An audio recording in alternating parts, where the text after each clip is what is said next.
J'ai rentré les coordonnées GPS dans mon téléphone pour voir où se trouve la cache. Donc je sais maintenant dans quelle direction aller et à quelle distance depuis ma position elle se trouve. Et j'ai plus qu'à suivre pour trouver la cache.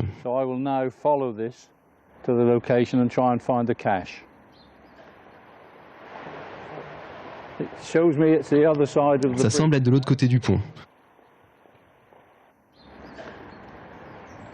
Donc là on se rapproche, la flèche pointe la direction précise. Par contre, ça indique un endroit dans la rivière. Et ça, c'est vraiment un problème.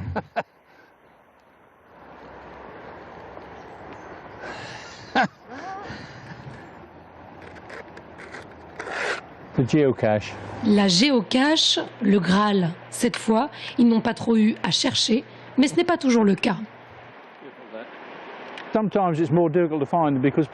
Parfois, c'est plus difficile à trouver, parce que les gens les cachent vraiment bien.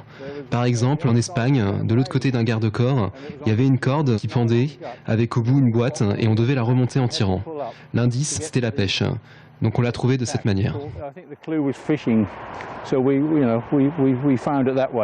Tom et Vivienne sont géocacheurs depuis 18 mois, une quête qui les a menés aux États-Unis, en Australie, en Inde, au Népal ou encore dans de multiples pays d'Europe, avec toujours de belles surprises à la clé.